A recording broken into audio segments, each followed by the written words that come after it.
tervitame teid jälle Mänguasja muuseumist. Ja seekord hakkame maski tegema. Sellist toredat maski, millega on tore kodus teatrit teha.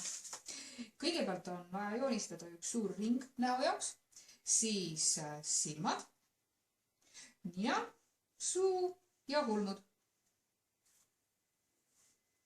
Ja edasi saabki hakata värvima. Sipsiku mask tuleks selline ühtlas tooni, siis on jälle hea värvida mitmes suunas. Algul võib värvida võt niipidi. Liiaksid jälle niimoodi pool viltu hoides. Ja siis üle värvida teistpidi. Siis tuleb see pind ühtlane.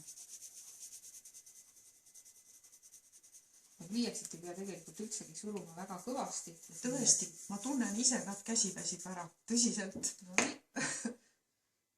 Väike raputus, võimlemine. Tegelikult, kui ikkagi ei jaksa ära värvida, siis võib ju teha ainult põsed. Kuidas sa põsed tegid nii ilusti? Vaata, sul on seal midagi veel. Ma võtsin natuke teist tooni ja hakkasin ringitama. Toredasti ringitama. Maskil peab olema ju augud alati. Jaa, eks nad on siin silma keskel. No vähemalt näpu laius. Näpu laius. Jah, et muidu tõmbab serva katki äkki, kui ta ei ole liiga tugevast paberist. Ja, tehtud. Ja nüüd? No nüüd läheb lõikamiseks. Lõikamine tuleb ikka kõige paremini välja siis, kui jälgid kääridega joont. Ja siis ka kõik ka harjutad seda asja. Aga edasi tulevad jälle augud ja selleks on meil jälle tore mingi alus võtta. Nagu sina ütlesid, et kas lõikelaud või midagi muud. Jah, kodus on nüüd kindlasti olemas lõikelaud, mida saab kasutada, et läbi laua sisse auku ei teeks. Ja jälle suurendada seda auku. Naaskliga saab teha, meil on siin naasklik toredad, aga kindlasti on olemas kodus sukanõela.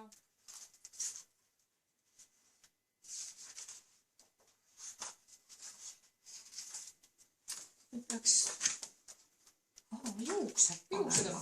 Muidugi. Annan sulle jälle abimehe. Ja nüüd tuleb kindlasti ikkagi üle 10 ringi. See on väga hea abimees, niimoodi papitükk, mis juukse pikkuse ilusasti ära mõõdab. Alguse jälle hoiad pöidlaga kinni ja siis jälle seda teipime. Kasutame meie teipi, meil on teipi. Nii et palun, sellest sa saad ilusti 3 juppi. Saan. Vuntsid, jaa. Sipsikul vuntsidel ei ole. Mõne teise maski võib ju vuntsidega teha hoopiski. Iga tahes.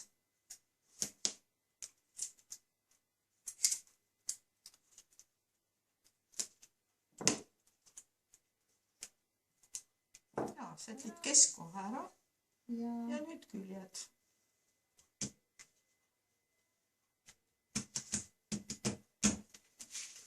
Noh, tore sipsik sai jälle valmis.